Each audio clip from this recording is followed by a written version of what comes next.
Hey there, welcome back to Super Chat Fridays. We are at 112 weeks of live streaming solid.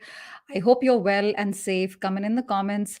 This last 2, 3 weeks have been so strange. Can't believe, we're in the middle of war and it's not just Europe, right? Bad things happen everywhere in Yemen and Afghanistan, and of course, closer to home from where I am in Ukraine. So, do whatever you can, if it means a monetary donation and you feel like you've done your bit, do that. If you can't do that, spread the word with other people. There was a LinkedIn live masterclass on Monday, and my guest last week, John Esperian, was part of it. It was brilliant. uh, my message to you would be, help someone today. We're going through such a weird time. Like, COVID was, yeah, not was, is like bad enough, and here we are in the middle of a war. Help someone today. Do whatever you can to, you know uh, ease the burden of the other person. And speaking of helping and speaking of easing the burden, we're going to talk about something that is the bane of existence of most job seekers, and that is the applicant tracking system, or the ATS. Now, there's a lot of myths around applicant tracking system. What is it? What isn't it? And it can get a pretty charged up discussion with many people. Emotions are on the rise when we are talking about ATSs. The reason I bring Ed Hahn is because he's one of the more measured voices. And Ed has worked with half a dozen ATSs himself, so he will be able to give us a pretty balanced view. Am I saying everything Ed says, you got to follow everything? Well, this is one perspective, and I think it's a pretty balanced perspective. So without further ado, let's bring in Ed. Welcome to Super Chat Fridays, Ed. Hey, good morning, or rather good afternoon, Sonal. Thanks very much for inviting me. I really appreciate the opportunity to talk about this really essential and top of mind topic for a lot of job seekers. Absolutely, Ed. So without further ado, let's get into it. And before we Sure. do that, I know you're recruiting for the last 10 years, but you Mhm. weren't always recruiting. You're like doing different things. Give us a Sure. teeny weeny tunnel vision into your career backstory. Of course. So, one of the funny things is that if you talk with enough recruiters, eventually you will discover that we tend to come in two varieties. The variety that got their freshly minted graduate degree, and rather undergraduate degree, and then moved right into one of the major recruiting agencies such as Randstad and the like, um, and then got into it from there. And that has been all of their career thus far. Yes. Yes. And then you have the other variety, which I represent, people who had done a bunch of other things and then came into recruiting afterwards. Um, and that is, of course, me. So if you were to look up my LinkedIn profile, you will see that, oh yeah, sure, for 10 years I've been recruiting, but prior to that I did a whole bunch of other stuff. And the simple truth is, there is no rhyme or reason to it. I did Hmm. not intentionally set out on this path to say, okay, first I want to work in publishing, then I want to work in financial services, and then I want to move into a bunch of other industries that are utterly unrelated. There's absolutely no plan, no intentionality whatsoever to any of that.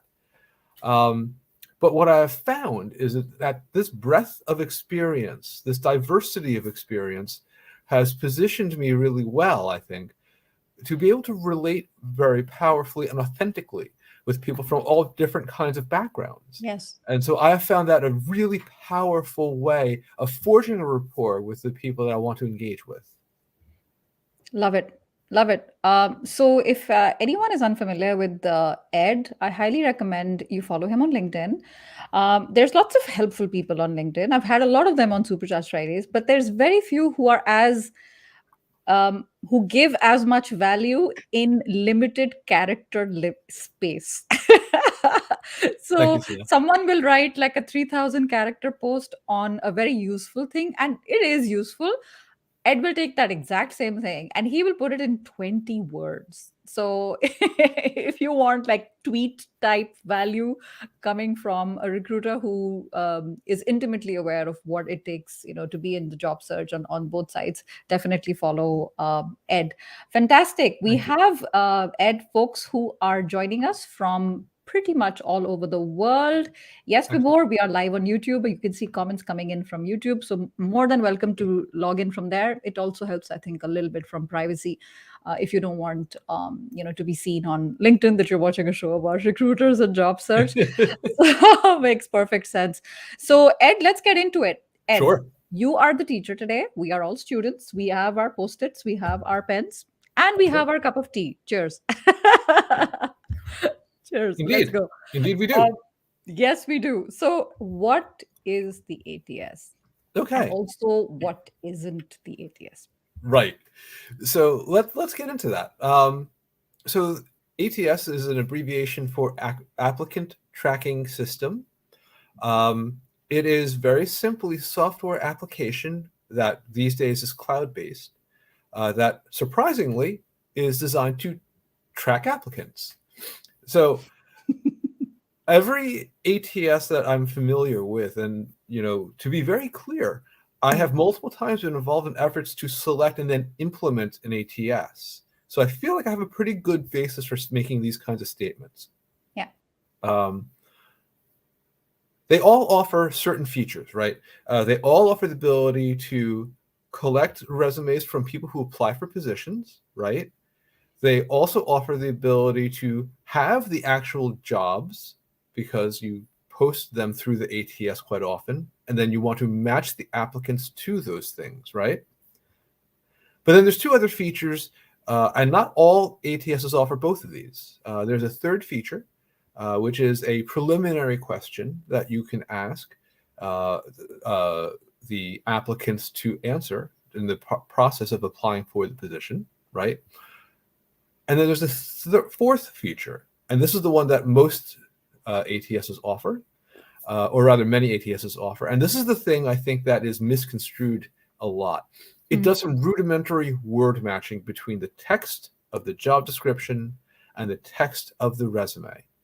And it is really important to understand exactly what that means, okay? Yeah. I want to proceed first into the preliminary questions, and then I'm going to get into the word matching, okay? Okay, I'm just going to pause you for a second to Sure. make sure that all our audience is on the same page. If you're multitasking, come back to us because this is where it gets really interesting and tricky and sticky. We have friends here. You know a couple of them from some I years do. now. Hey, Hannah. So, just a quick recap here. Ed, you said there are four functionalities of the ATS. And I Right. want to make sure I write them down on the Sure. banner because a lot of us are visual learners. Yep. The first one you said was To collect applicant resumes or CVs, I suppose, in yes, your case. collect and store, right? Yep. Collect and store. Collect and store is number one. Yep. Is your application, which includes CV, resume. What is number two? Collect and store the job posting or job description. Store the job posting, and number three, I heard matching. Yep. So there's an item before that, the preliminary question, right? Is that what a lot of recruiters call knockout questions? It is. Okay, so knockout questions, and if you get a no, then literally you are knocked out, like in a boxing game. And the fourth one is matching. And when you say matching, matching the resume to the posting. Right. The text of the posting and the text of the resume. Resume text to posting text. All right. So far, everybody clear? Everybody with us? Hopefully, no issues at all. We are good. Okay. Now tell us, Ed, where it gets tricky. And I heard you talk about matching. Right. I want to talk first about the knockout question because I want to Knockout make sure questions. that because the term itself is intimidating to people, right? Yes. Yes. It sounds kind of threatening, doesn't it? I And mean, to get knocked out in a boxing game, I'm just imagining a black eye. It's not pretty. yeah, it's not very appealing. It's not a lot of fun, right? But essentially, the knockout question asks very basic stuff. Have you achieved majority, right? The age of being an adult in your culture, right? In the U.S., that age is 18. Are Yeah. you 18 years or older? Therefore, is a very common knockout question, Yeah. Yeah. right? Another one might be, have you completed your secondary or high school education? Yeah. Right? Or in the U.S., there's an equivalency called the GED. Yeah. We want to know what level of formal education you may have had. Are you legally authorized to work in this country? Yeah. Right? And as you and I both know, and some of the other folks listening today or viewing, I should say, it's not a matter of just showing up in a developed nation and just starting to do the work you had done wherever you had come from. It Yeah. doesn't work like that. There are Yeah. legal authorizations that need to be obtained. Yeah. And then a lot of employers are eyeing hybrid work rather than fully on-site or fully remote, right? Like Google just announced the other day that they're abandoning voluntary working fully remotely. And that blew my mind when I heard that. I mean, they're one of the most iconic tech companies, and they're not even embracing fully remote. Yeah. Yeah. Yeah.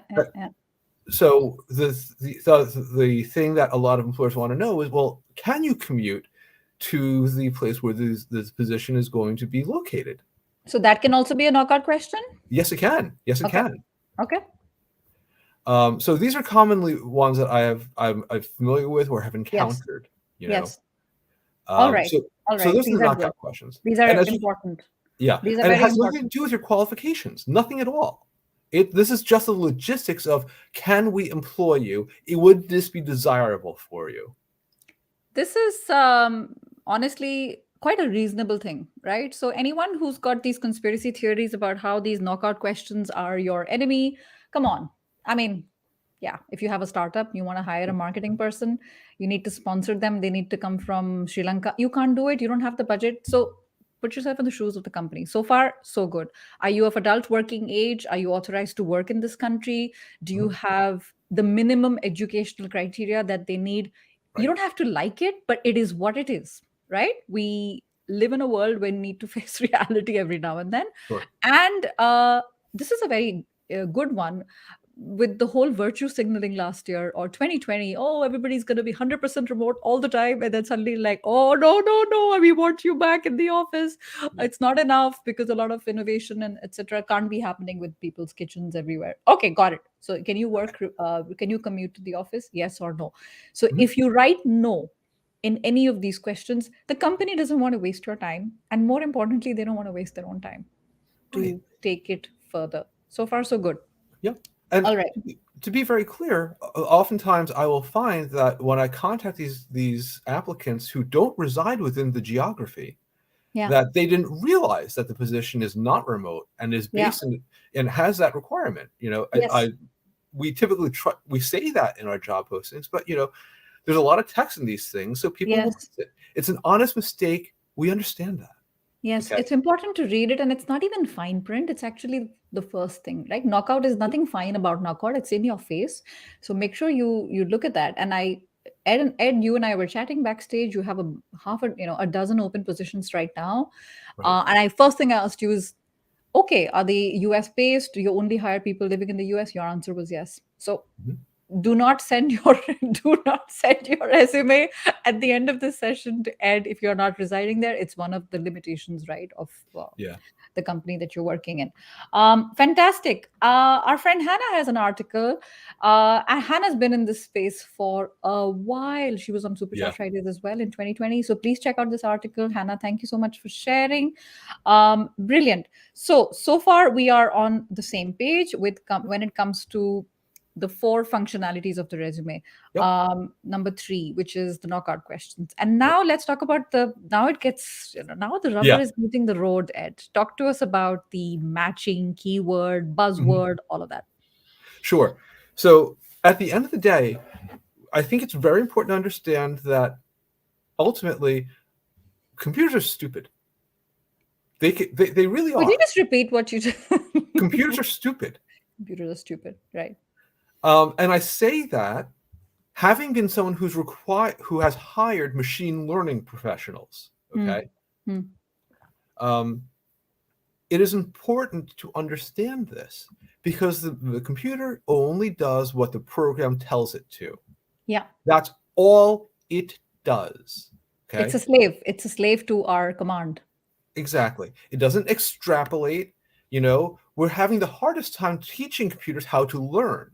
That's why machine learning is such a big field in software development and software engineering, But at the end of the day, it's just following a set of instructions. It's just zeros and ones, So that's something really essential to understand. So the matching that we're talking about is, does this word match any other word within this set of text? Now, computers are brilliant, absolutely brilliant at doing comparisons. They can do it so much faster than you or I or any other human possibly could, right? It's a calculation. That's what we designed them for. In fact, they used to call it a calculator. So that's all it's doing. So it's taking some of the rudimentary text that it's been told is important in the job description in some cases, and then matching it against the text that appears in the resume of the applicant, or CV of the applicant, excuse me.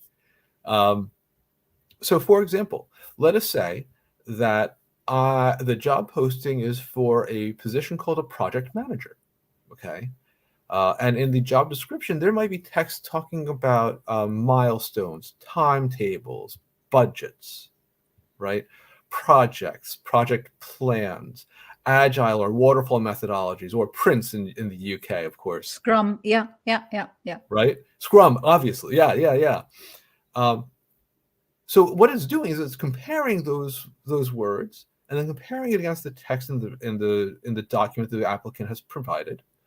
Is there a high degree of match? Yes. That's great. Hooray. There's a higher likelihood this is someone you want to talk with. That's what it's doing, right? That's what it's doing. And Ed, how does the computer know that those words are important? It will either infer because most job descriptions will say qualification section, and then we'll list a bunch of stuff. Or in some ATSs, there's actually the ability to say, for this position, identify these particular terms, match on these things. This is what matters to me, And those kinds of situations are where things can go awry if someone is not careful, or they're selecting language that isn't necessarily broadly applied, right? For example, in the information security space, there's a term, gosh, it's gone right out of my head. Oh, blue team the terms blue team and red team are very common in InfoSec and cybersecurity. You want, and the job description very likely will talk about those things. But if in your organization where you've done this kind of work, or if you come out of, for example, the U.S. military service where the intruding party is known as OPFOR, but you don't know about red team, blue team language, then you've actually inadvertently harmed your chances of being a match.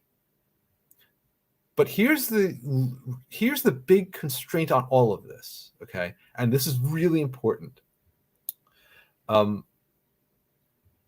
big constraint is that the ATS does its rudimentary text matching, right? Yes. And it generates a percentage and displays to the recruiter looking at the applicants a certain percentage match. And usually it's not down to 1%. It's oftentimes in buckets of 5% increments, because who needs that level of granularity ultimately, right? But there isn't a recruiter out there who depends on that percentage. Not a single one. Now, I network with a lot of other recruiters, a whole lot of them. And it's something that we all talk about periodically. There isn't a recruiter out there who's been doing the job for a meaningful amount of time that looks at that and says, oh, this is important. I will rule out the people at less than X threshold. And there's a couple of reasons for that. It doesn't make any, number one, the language, as I spoke of earlier, so like red team, blue team versus OPFOR, is not sensible, right? This is nothing against the candidate. It doesn't mean that they don't have the experience. They just didn't use the right terminology. And that doesn't mean they're unqualified in any way, right? One of the other challenges, though, is, and so now I know you've seen this, when someone submits a PDF document, right? But it's not a PDF that was converted from a word processor document, but rather a photograph or some other kind of image, right? Let's talk about that. Let's talk about the format, because that can trip up a lot of us. Is it a Word doc? Is it ATS friendly? Then there'll be a person or a factory that says, "Give me your money and I shall convert it into ATS friendly resume." Talk to us Oh, about that. I want to be very deliberate in my speech here. I have many, many thoughts on now. Many, many thoughts. Please, this is the time you need to not censor yourself. Please don't. I am frustrated when I see the expression "beat the ATS" Mm-hmm, mm-hmm. because the ATS is not an opponent to be defeated. It is, in fact, an ally, and a powerful ally it can be. How can it be an ally, Ed? Sorry, I'm going to backtrack for a No, sec. not at all. Not at all. I'm glad you ATS, said that. you're saying ATS is not your enemy. Actually, the ATS is your friend. That's It what you're saying. is. It Okay. can very much be your friend. It can very Okay. much be your ally. Um, and here's the trick. Okay, I got done saying 5 minutes ago that it's doing rudimentary word matching, right? Between what's in the career document and what's in the job description, right?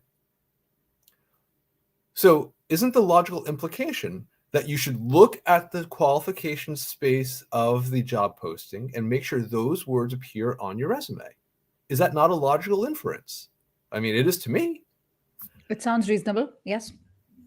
So there's a challenge that I think some folks face because they tend to use the same career document and then disseminate it broadly all across town. And that is not a successful strategy because you're never going to be seen as a strong match because that is a tool, right? It says, hey, you want to talk to me. Now, it is helpful for the recruiter to see, oh, this person is a very strong match. And if that text is present, that's Yeah. excellent. Yeah. But again, not doing so doesn't harm your chances. It doesn't. It just makes you stand out better from everybody else. Isn't that the same thing, though, Ed? Not exactly, because there is a fear of being rejected, right, for not doing these things, and that is very much not the case, right? But what I'm saying is, in order to differentiate yourself from everybody else, using the same language makes you stand out above and beyond from other people. So we're appealing to other opposite ends of the spectrum here, Sonal. You see what I mean? Yeah, yeah, yeah. I'm thinking. I don't know why. I'm thinking of Jerry Maguire right now. Anybody watch Jerry Maguire, the movie, Tom Cruise, 1997? There's the scene in the loo where he's talking to Cuba Gooding Jr. He's like, "Help me, help you." Yep. So it feels like the ATS is crying, like, "Help me to help you." And one of the ways you can do that is ensuring you are using the language that recruiters have posted in the job description or hiring managers have posted in the job description so that we have a match, you and I get along, and then I can show you to the right set of eyes. That's what you're saying. And if you don't do it, no Yes. problem. But why not, if there is a opportunity and it's been given to you on a platter, why not use it to stand out? That's what you're saying. Exactly. I mean, Okay. it's Okay. a lot like, when you're when you're in school, right? There's a syllabus in every class. It Yes. tells you, here's how you succeed in this class, Yes. Yes. The right? curriculum. Yes. It's very straightforward. Here are the criteria and here are how your grade will be calculated. Do these assignments, take these assessments, complete your end of term project. This is how you succeed in the class, Yes. right? Yes. Yes. That's what the job Absolutely. description is. It is giving you the instructions for how do you succeed, how do you identify yourself as a strong candidate for the position. Okay. Okay. Good. Love it. So far, yes. Christine Pulensky. Absolutely, you got to tailor. Yes. And if you don't tailor, you're a little lazy. Call it out. You are being lazy if you don't tailor because you're kind of doing a spray and pray, one size fits all. And one size fits all is not everybody's work. And Christine does this for a living, so she also knows what she's talking about. I'm just gonna take a pause here. Ed, and just jump into the comments for a Of course. few seconds. Nishant, you've asked a couple of times here. Thank you for joining us. As far as resumes are concerned, we're not going to be talking about resumes, but definitely check out the playlist. I see that you're on YouTube. I have a whole playlist on how to improve your resume. Erica, who's a resume writer, right? She says incorporating the right keywords continues to be a struggle, right? And Yeah. why is this? Why is this so, Ed? You know, there could be any number of reasons, and I don't want. Hey, Erica. Good morning. Good to see you. Um, there could be any number of reasons for this, and it could be simply lack of familiarity, right, Yeah, with how other employers perhaps might characterize certain things or what yeah, skill sets they have, right? It could be, particularly in the case of career reinventors, just not knowing, right? yeah, Not there, so there's a knowledge gap. yeah, Uh, it could just be not having looked at the JD and really looked at what exactly is the hiring manager or the employer saying we want here. yeah, yeah, yeah, yeah. Yeah, got it. Got it. So take the little bit of extra time to do that, right? And it's definitely worth it. And Erica says ATS results can be a clue if you haven't self advocated it, or if you haven't aligned yourself to the role. Are you really wasting your time and other people's time? You got to make sure. And Shruti says, do we align key responsibilities in respect to the job description of any job to get a higher matching rate? You know, that can be helpful, but Shruti, I also would like to point out that the match rate is not especially relevant. Okay. Yeah. Please, if you take nothing away from what I've been saying, Watch the replay, Shruti, because Ed covered this earlier. And you said you don't know a single recruiter, and you know quite a few who says, I need a certain percentage and I'm going to be happy. yeah. Okay. Okay. Perfect. Got it. Ken is here. Good morning, Hey, Ken. Ken. Indeed. He's so nice. And what are your views, kind sir? Because this is also a controversial one, and I did a post on this a couple of months ago, and I got some hate, especially Yeah. from especially from designers. Very touchy topic. One column or two column? Ed, what's your preference? I literally saw a Twitter thread about this just yesterday. No lie. Yesterday morning, about 24 hours ago, about this very thing. I really don't object to 2-column resumes. I don't, because sometimes there's complex information. Sometimes you might do it in a way to be clear, what I traditionally see is when people present a list of skills or something of that kind, right? A series of relatively short text that can be represented in this fashion. I'm good with that. Okay. I know that there's some people who really dislike it. Yes. But the challenge to me is that not all ATSs will interpret that well. Yes. That to me is a bigger challenge. So, Yes. for example, if you create a table, for example, in MS Word, Google Docs, or whatever word processor you're using, I have seen a few ATSs that will completely mangle that content because it's a table. By contrast, I have found that in MS Word and Google Docs files, that if you use the column feature specifically, it tends to read just fine. Yes. So be judicious in the formatting features you do and do not use. Yeah. And I'm kind of thinking, I don't know, this is a very complex analogy. I'm kind of thinking, Ed, of someone you're like, oh, I know that they like ice cream. I'm gonna bring ice cream, but should I bring like chocolate chip mint with dulce de leche, or should I bring vanilla? You want to play safe because you don't know how adventurous they are. Sometimes vanilla is not a bad thing, and for me, that can be a one column, because one column is not like Ed will say, "Oh God, another one column." Won't say that, but there might be a recruiter who says that about two column. There might That be. makes sense. Could be, right? And again, the fact that it's 1 or 2 columns is a little bit challenging because we only know what the formatting feature is. We don't know what the content is that's being communicated. Yeah, and you got to pay attention to the content. Yes, to the format, of course, but play it safe. If you're in doubt, stick to a one column. If you want to put two columns, not always sure if it's parsed by the ATS, but what you're saying is, Ed, those little things like skills or some qualifications that those little pieces of text you're okay with that coming in Yeah, a absolutely. separate column. All right, fantastic. Srilekha says, can you please throw some light on what kind of keywords should a candidate absolutely avoid? Okay. I have a couple of thoughts on this. Yes. Please, in the name of all that is good and decent, do not call yourself passionate, Passionate. Ooh. um, detail oriented, or attention to detail. Okay. Oh gosh, what's the other one? There's one Hardworking. more. Hardworking. Oh gosh, yes. Please don't say these things. Mm-hmm. And And it's why is that, Ed?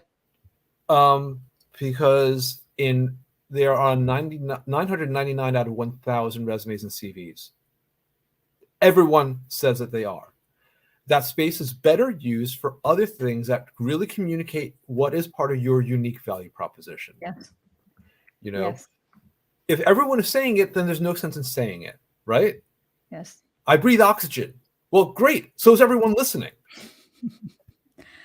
Okay, I'm glad you asked, Srilekha. Do not use these. There can be some which are less nuanced. They're more subtle, right?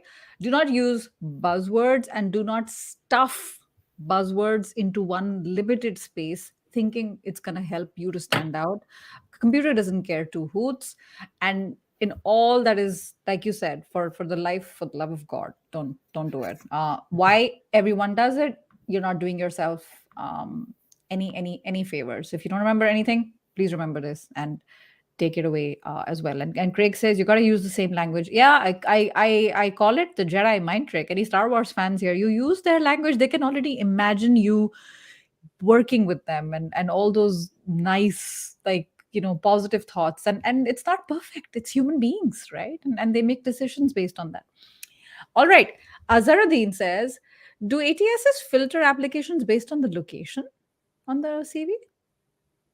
They don't typically. No.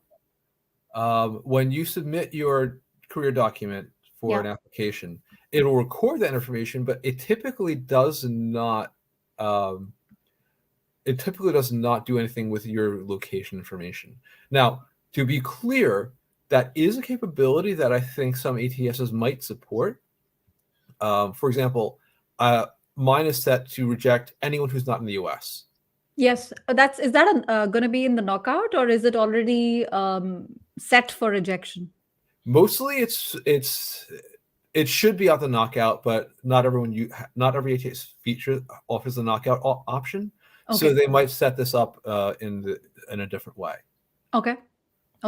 All right. Fantastic. Sahil, this is what I do. But Ed, do you have any tips for someone who's starting from scratch and they're thinking, how do I keep it ready for ATS? Because Sahil, we already said there's no such thing as beating the ATS. But Ed, what's your favorite tip to just get started thinking about the ATS? My absolute favorite is number one, you will have a core fundamental baseline career document, right? Whether we call it a resume or a CV. Yes. Second, make a master list of all of the accomplishments, the powerful stuff that you've delivered, the results you gave in your career. 3, to tailor your resume or CV really efficiently, mix and match these bullets and add them to the CV or resume as appropriate to match whatever the job description is talking about. For example, I have an accomplishment from some years ago where I was able to have a budget that we had for an expense, an ongoing expense. I produced a year-on-year savings of $500,000. I'm very proud of that accomplishment. Yes.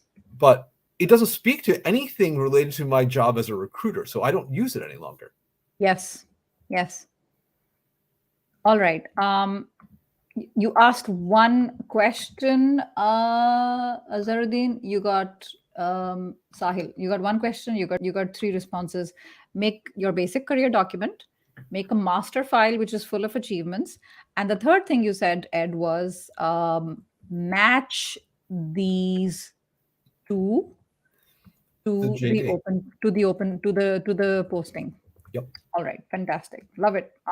Such a good reminder. We have advanced resume writers watching, but everybody needs to, be reminded on these things. And Ken says, yeah, proper font, proper size, everything else. Do you think that makes a difference here, Ed, for the ATS? It can. Yes. I would point out that sometimes with certain ATSs, um, what they'll do is they'll simply take the text of the ATS and import it into the database rather than storing the original docx, or PDF document. They'll strip out the content and incorporate that. And when they do that, they basically convert it into a text file. Hmm. So sometimes, and this is not true of all ATSs, to be very clear, but Yeah. this is also a complete black box to you. So all that careful kerning and all those careful word selections to make sure your page break happens at the right place could be lost, Yeah. and frankly, you would not know which is which. Yeah.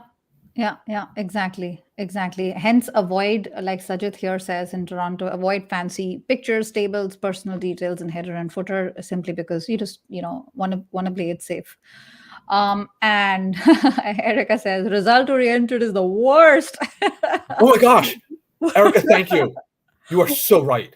Oh, result oriented and work well with others. Listen, if you're watching this right now and you're feeling bad, like our objective here is not to make you feel bad, but realize that if others are doing it, this is a great time to stop and use other words. If you're, as opposed to, Craig, very true what you're saying. Instead of telling, why don't you show it and show it with examples? If you're result oriented, show examples that you're actually result oriented.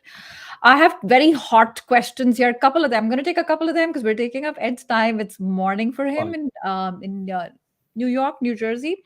Sajid, oh, Ed, PDF or Word? Do most recruiters care? Do ATSs care? Short answer, Yes. I don't care. You Can don't I care? read the document? Is the content interesting and relevant to the job? That's what I care about. That's what you care about. But do the half a dozen ATSs that you worked with, does it matter over there? No. However, Okay. because there is a bit of a caution on it. There Yes. are external recruiters who really want the Word document. External, Why? Because they want to because format it in their own style? so they can send the blinded version to the client. Yes. Yes. Yes. That's why. Did you say blinded version? So for sometimes for DEI, so diversity, like, oh, will they care if it's a woman, if it's this particular race, because this name is exotic? Let me take it out. Are you talking about that? I am not.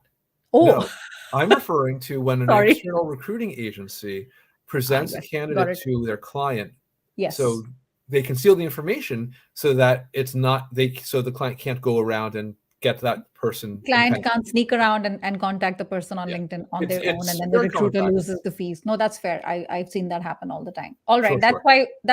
that's why. And the second other reason that I mentioned, which is more sensitive, those are typically the two reasons yes. why a Word document is preferred. All right, fantastic. But if you send a PDF and person says, "Can I have a Word document?" That's absolutely, you have a Word document if you have sent a PDF. All right. Saurabh is asking, what are now this is not the human side of things, but the ATS, right? Obviously, the ATS has been fed by a human, but are gaps viewed with certain biases by the ATS? Has it been fed that? Have you seen that happen? I've never seen that happen, honestly, Saurabh. Okay. It's a good question to ask, Yes. because obviously the world is moving towards more automation, but I don't think I've witnessed this level of automation happen ever. And certainly right now, what I've observed is that the hiring market is so red hot that people are much more tolerant of gaps where in the past they have been less so. Yes. And especially right now, during entering our third year of a global pandemic, right? Yes. Where My God, can you believe that? I really can't, and I horrified myself by just saying it. Yes. But the truth is, a lot of people have career gaps right now for Yes. that reason. And I think Yes. a lot of people are much more sensible and receptive to that sort of thing than they have been in 2019, certainly. Yes, Saurabh, it's a hot market right now. What Ed said, I interviewed a podcast guest yesterday for recruiting. I'm hearing crazy stats. Recruiters are getting like, people are fighting for recruiters right now, and somebody got a sign-on bonus of $100,000 Oh yeah, to I sign. saw that story too. They're not fact fiction. This is facts, right? Sorry, were you saying something? No, I'm agreeing. So my point is, when there's a hot market for recruiters, it means the hiring market is hot. The bubble is not going to live, it's not going to be like this forever. So make hay while the sun shines. The point is, if somebody is, looking at it with the magnifying glass because you have a gap in your resume and they start asking weird questions, don't worry, just broaden your horizons, talk to other places, because it's not the worst thing in the world. In fact, it's so common to see people with gaps on their resume. It tells you a little bit about the culture as well. Christine, very much the recording will be available for replay on my profile, but also on my YouTube channel. You can see all the details on my profile. All right, and Manish is saying, so scanning resumes through similar app. Okay, there was a very similar question here, so I'm gonna go with Sriharsha. Can you recommend any online resources where you can check before you send it to the recruiters? I can think of jobscan.co. That's the only one I thought of, Yeah, Sonal. yeah, yeah, yeah. Great resource. Yeah. Sriharsha and Monish. So check out jobscan.co. They have free resource there where you can do a little bit of matching as well. And all right. So one takeaway, for the takeaway, I'm gonna ask you something. Sure. The What is it that you wish, and a lot of recruiters wish, people knew before they reached out to people like you, because you guys have a lot of access to a lot of positions, but you see this happening maybe every day, and Multiple you times. wish people knew this more. Yes. I'm sure you could Multiple write a book times on every this. day. Um, I think I recall seeing two such requests this morning. Hmm. Um, hey, listen, here's the simple truth about recruiters. The vast majority of us are in this business because we genuinely like people. You cannot possibly do this job without genuinely liking people. That is a fundamental truth. And Yes. most of us really, really want to help. Yes. Um, However, there's an awful lot of us, and we all, for the most part, specialize in particular areas. Um, you should be able to tell what areas the recruiter specializes in. For example, most of the requirements I tend to work on are technology related. So I will see like database administrators or systems engineers, software developers, and even technology adjacent like business analysts and project managers. And those are the things I'm familiar with seeing. But I cannot help someone who is, for example, a SaaS account executive, Yes. right? But that tells you that the person didn't do their basic homework. Well, I would rather present it as help me help Help me you, help you. Oh, it comes right? back to Jerry Maguire. Be like Yep. Jerry, right? um, It's Go ahead. I was just going to say, look, most of us tell you what our areas of focus are, Yes, you yes, know, and it's important to understand that you see who our employer is and who it is that we recruit for. For yes, example, I'm a corporate or internal recruiter. I only have positions that my employer has available. I cannot give you insight or present you for a position outside of this space within our yes, industry, yes, within our footprint where we have locations. yes. So as much as I want to help that ed tech veteran, I can't offer meaningful guidance because I don't know the space. Yeah, And understood. I, you Understood. know, and I just I wish that it was that more recruiters made it obvious what our areas of focus are, because it would help everyone so much more if that was clear and evident. Okay, love it. Fantastic. I am so glad you mentioned this, Ed, because you're not the first recruiter I've had on the show. And this is the Right. point that has been repeated before. It just goes to show, and you're saying something happened this morning. It's like we started at 7:45 a.m. for you. So the morning is like really early, and yet you've already got two such requests. Mhm. I had Arpad, who's a Hungarian recruiter based in the UK, and he said, I look at heavy manufacturing transportation. I had Jack Ooh, Kelly, he said, I'm looking at compliance recruiting. I had Tina, similarly, international roles. Focus on what they do and see how they could help you. But it's like going to a specialist who is a skin doctor and asking them about you need help with ears, right? You need to go to right, an ENT specialist, as opposed right, to a dermatologist. So it's just the same with recruiters and HR people. They usually have a specialization. right. Fantastic. Thank you so much for that. This was really useful. And I'm seeing a couple of questions here. We're about to finish, my friends. So feel free to watch the replay because the questions you're asking, we've already addressed them. So a quick recap. We talked about what the ATS is, what are some myths.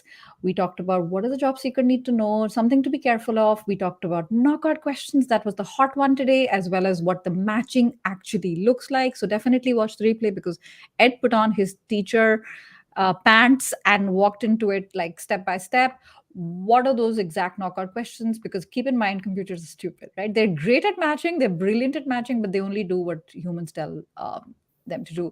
And I think this is a great way to summarize. The ATS is your friend, not your enemy. So work to make it your friend and help it to help you. So if this has been useful to you, please definitely give us a little like wherever you're watching. If you're watching on YouTube, please subscribe, and a little applause. If you're on LinkedIn, you have access to more emojis on LinkedIn. And definitely follow Ed Han for short, like I said, brief value added posts. Ed, you've got like I don't know how many, 500 more to go because you have one every day of the Mhm. week. I do. I do. I've been doing it for over a decade now, Sonal. Yes, that's amazing. That's amazing. Somebody who's been giving value to everybody for a decade. So, Ed, I want to thank you so much for being with us today and for all your guidance and support. And feel free to follow Ed. And oh, yes, join us same time next week. We're going to be with Jennifer Brick and we're going to talk about toxic workplaces and how do you know you're in a Ooh. toxic workplace and what do you do. This is a juicy one. And it's unfortunately a reality that a lot of us live in today. So, definitely join us for that. Ed, thank you so much. And thanks everybody for joining us. Thanks for having me, Sonal. Have a good weekend, everyone. Take care, everyone.